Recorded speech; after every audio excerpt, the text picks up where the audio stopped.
Saudara, Yayasan Terang Warta Rohani Kota Batu, Jawa Timur bekerja sama dengan penerbit Kalam Hidup Bandung, Jawa Barat menghadirkan sebuah program Jembatan Hati bagi Anda. Jembatan Hati adalah program siaran yang memaparkan kondisi dan sifat-sifat hati manusia. Selamat mendengarkan.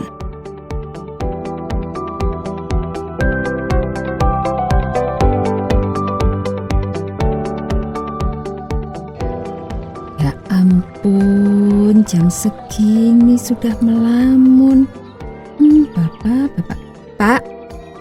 Pak. Loh, aduh Bu, kaget Bapak.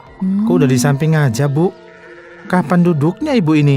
Tiba-tiba. Makanya Bapak ini loh, nggak usah mikirin negara. Negara itu loh udah ada yang mikirin Pak. Bu, emang siapa sih yang mikirin negara Bu? Lah itu tadi, melamun aja. Bapak itu loh kayak kelihatannya itu loh banyak pikiran gitu loh. Ya kan, buktinya Ibu duduk di sini aja loh, Bapak nggak tahu. Ya kan?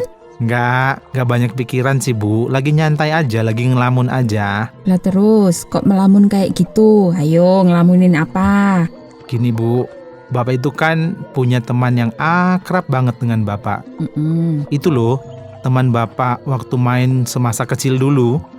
Emang siapa? Cewek atau cowok? Mulai deh. Ya cowok lah Bu. Itu loh, Pak Prabowo. Hah? Prabowo? Waduh, jadi Pak Prabowo itu temannya Bapak? Ya ampun, keren loh Pak. Wih, temannya Bapak nggak kaleng-kaleng nih. Temannya Pak Presiden loh.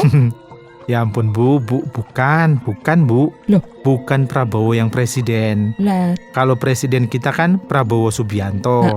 Nah, kalau yang ini namanya Prabowo Wicaksono Bu. oh alah Pak, Ibu pikir tadi Pak Prabowo yang barusan jadi presiden itu. Kalau yang itu kejauhan Bu menghayalnya Ibu ini. Lah ya ndak lah Pak. Lah emang kenapa sama Prabowo Wicaksono temennya Bapak itu kok sampai kayak linglung gitu sih Pak? Iya Bu, teman Bapak itu memang bisa dibilang sangat dekat banget dengan Bapak. Tapi kapan hari itu dia kasih kabar akan bekerja di Kalimantan. Oh gitu. Kan biasanya bareng-bareng ngopi, ngobrol, santai bareng. Nah sekarang kayak terasa sepi gitu loh Bu. Oh ya bener juga sih ya Pak ya. Iya. Kadang-kadang emang banyak temen itu kayak banyak saudara gitu loh Pak. Tapi ya ada juga sih saudara tapi kayak nggak kenal gitu sama kita, ya kan? Nah itu dia Bu. Itulah uniknya manusia Bu. Yang seharusnya dekat malah jauh. Yang jauh lah kok malah deket gitu loh Bu. Iya bener loh Pak. Bahkan ada loh Pak hidup bersama dalam sebuah keluarga tapi pada jauh semua gitu loh. Lah ya itu, kok bisa gitu ya Bu ya? Emangnya tinggalnya berjauhan gitu ya? Ya enggak lah Pak. Sekarang kan zamannya beda, nggak kayak zaman kita dulu. Setiap orang itu punya HP, Oh iya ya toh? juga. Iya, Nah iya, bayangin iya. Pak, kalau sekarang di rumah ini misalkan ada 5 orang, terus semua punya HP. Nah semua itu masing-masing itu sibuk sama HP-nya, ya kan? Lah ini deket tapi jauh Pak. Iya toh? Oh iya. Kalau dipikir-pikir ya benar juga ya Bu ya. Makanya. Kita juga sering seperti itu ya Bu. Sibuk dengan handphone masing-masing, ya nggak sih? Nah itu dia Pak. Jadi Pak sebenarnya kita ini terasa sepi itu bukan karena orang di sekitar kita loh Pak. Iya toh? Nah coba kalau handphone kita trouble, apalagi kalau paketannya habis, aduh Pak, dunia kayak runtuh, dunia berakhir ya toh? Bingung semua. Iya sih, betul, benar banget itu Bu. Bapak setuju itu kayak gitu tuh. Jadi seharusnya Bapak kan gak harus merasa kesepian walaupun teman Bapak itu pergi jauh ke Kalimantan gitu ya Bu ya. Ya betul lah Pak. Kan sekarang masih bisa video call atau WhatsApp gitu Betul bisa ya. Kan serba dekat gitu loh Pak. Sekarang itu bisa aja meskipun temannya Bapak itu sekarang jauh di Kalimantan sana. Iya. Tapi gini Bu, yang Bapak rasakan ini adalah sekalipun bisa video call ya, Mm-mm. bisa WhatsApp misal, tapi kan beda gitu Bu rasanya kalau ketemu langsung. Bisa salaman, bisa tertawa, bisa bersama, pokoknya bisa bareng-bareng gitu loh Bu. Nah iya sih sebenarnya itu ya benar sih Pak. Mm-mm. Ya meskipun kita itu bisa ngobrol, tapi itu kan pakai media aja ya toh. Mm-mm. Nah beda kan kalau ketemu langsung. Ya makanya sekarang itu banyak orang yang merasa kesepian gitu loh Pak. Mm-mm. Sekalipun banyak teman kan di dunia mayanya mereka itu ya toh. Mm-mm. Itu yang Bapak maksudkan tadi Bu, kehilangan teman yang biasa diajak ngobrol dan bercanda, itu rasanya ini dunia itu kayak ikut lenyap gitu loh Bu. Kayak kehilangan kekasih aja sih Bapak ini. Ya enggak sih Bu, tapi kan pertemuan itu memiliki nilai rasa yang berbeda gitu loh Bu. Tapi Ibu sekarang kok jadi mikir yang lain ya Pak ya? Apalagi nih, apa itu Bu? Gini loh Pak, Mm-mm. saat pertama manusia itu ada di Taman Eden, Mm-mm. mereka itu kan tampaknya kan hidup bahagia. Betul. Mm-mm. Karena kan nggak ada kisah yang menyebutkan kalau mereka itu tidak harmonis. Benar Mm-mm. toh Pak? Betul banget. Lah terus, apa masalahnya Bu? Nah justru ini yang Ibu mau tanyakan sama Bapak. Mm-mm. Mereka itu kelihatannya harmonis. Mm-mm. Sampai pada kisah mereka itu sepertinya mereka itu saling menyalahkan. Ya. Nah itu karena apa Pak? Oh yang itu. Oh. Jadi gini Bu, Ibu dengerin baik-baik nih Bapak coba jelasin ke Ibu ya. Gimana Pak? Jadi waktu manusia pertama ada di Taman Eden, Mm-mm. mereka ini merasakan kehidupan yang tenang, kehidupan yang damai gitu. Mm-mm. Nah, karena semua keadaan sangat mendukung pada saat itu, makanan ada, tersedia semuanya gitu loh Bu. Mm-mm. Mm-mm. Nah, kebutuhan mereka juga tercukupi, baik secara materi maupun non materi gitu Bu.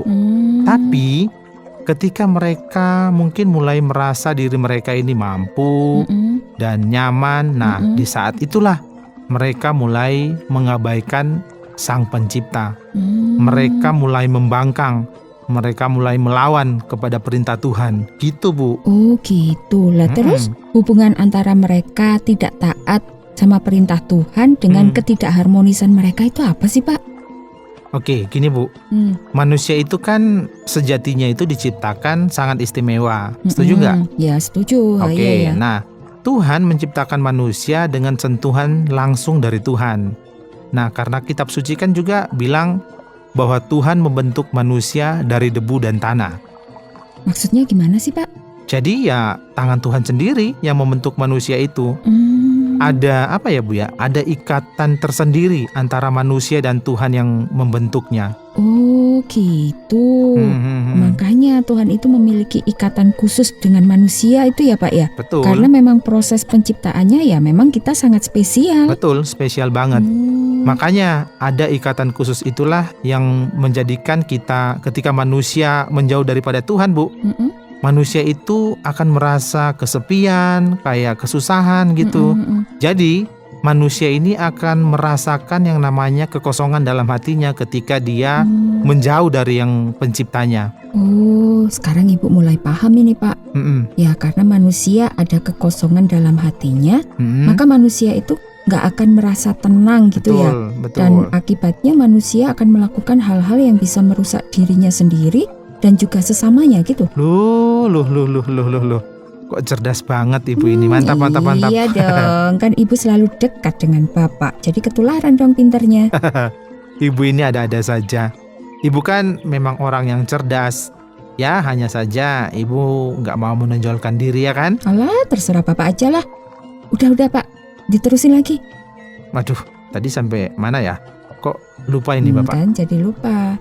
Tadi Bapak jelasin akibat manusia itu ada kekosongan dalam hatinya, maka berakibat manusia merusak dirinya dan sesamanya itu loh Pak. Oke. Jadi ternyata sumber dari semua persoalan itu adalah ketika manusia itu menjauh dari Tuhan loh Bu. Tapi hanya saja manusia ini pura-pura tegar, pura-pura bisa, padahal manusia itu tidak berdaya tanpa Tuhan. Maksudnya gimana toh Pak? Ibu masih bingung ini. Oke, gini Bu. Waktu manusia membangkang terhadap perintahnya Tuhan, maka pada saat itulah manusia ini terpisah dengan Allah. Kira-kira Ibu tahu nggak kenapa dosa itu bisa memisahkan manusia dengan Tuhan? Ayo. Apa ya Pak ya? Ya kalau menurut Ibu sih karena dosa itu nggak disukai oleh Tuhan. Nah, betul, benar itu Bu. Tapi Bapak lengkapi lagi ya. Jadi dosa itu adalah pemisah antara manusia dan Tuhannya. Karena Tuhan itu kan maha suci, maka manusia berdosa tidak mungkin bersama dengan Tuhan yang maha suci itu Bu. Gitu. Oh ya masuk akal juga sih ya Pak ya. Ibaratnya air sama minyak gitu kan. Jadi sulit gitu ya untuk bersatu gitu ya Pak ya. Betul.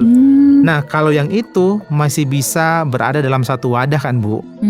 Cuman saja kan minyak sama air itu memang sama sekali tidak bisa dicampur gitu. Walaupun itu tidak mutlak juga. Kalau yang Bapak maksudkan tadi bahwa manusia terpisah dengan Tuhan itu adalah ini loh Bu, keterpisahan yang menyebabkan manusia itu harus menerima hukuman atas dosa-dosa yang sudah dia buat. Gitu loh Bu. Fatal dong Pak. Iya benar.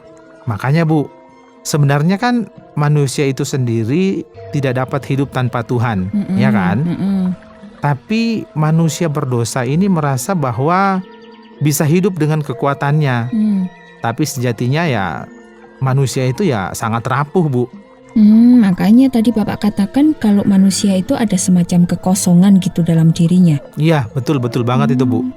Sebenarnya ya itulah makna hidup yang sebenarnya Bu. Sebanyak apapun yang manusia dapat raih, tapi itu akan jadi kosong ketika manusia itu meninggalkan Tuhan Bu. Jadi percuma gitu loh. Kan materi juga berarti Pak bagi kehidupan manusia. Misalnya kan kita bisa tertawa lepas gitu karena semua kebutuhan tercukupi. Oke. Kalau yang itu memang tidak bisa dipungkiri ya Bu ya. Tapi apakah hanya orang yang terpenuhi semua kebutuhannya yang dapat tertawa dan bahagia? Ya enggak juga sih Pak. Nah kan. Ya kan bahagia itu memang enggak dapat diukur dari materi aja kan. Betul banget. Itu yang Bapak maksudkan tadi. Karena sejatinya sehebat apapun manusia, kemudian sekaya apapun manusia, ya manusia itu tetaplah membutuhkan Tuhan dalam hidupnya Bu. Sekuat apapun dia, sehebat apapun dia. Jadi manusia itu nggak usah pura-pura tegar gitu kan, nggak usah pura-pura kuat, terus merasa bahagia. Ya kalau Tuhan meninggalkan manusia kan manusia itu nggak memiliki arti apa-apa. Betul kayak gitu kan Pak? Wah, kalau yang itu betul sekali tuh Bu. Dan akan menjadi lebih lengkap kalau ada gelas yang diisi air dan gula gitu loh Bu. Alah, bilang aja kalau minta kopi. Bentar, Ibu buatin dulu. Oke, makasih ya Bu ya. Ya. Jangan manis-manis Bu. Oke.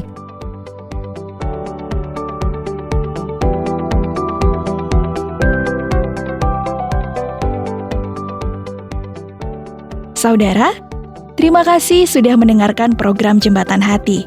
Program ini dipersembahkan atas kerjasama Yayasan Terang Warta Rohani Kota Batu, Jawa Timur, dan Penerbit Kalam Hidup Bandung, Jawa Barat. Apabila ada pertanyaan dan saran, silahkan kirimkan ke SMS atau WhatsApp ke nomor 081 333 777 386. Anda juga dapat mengakses Penerbit Kalam Hidup melalui website di www.kalamhidup.com. Sampai jumpa!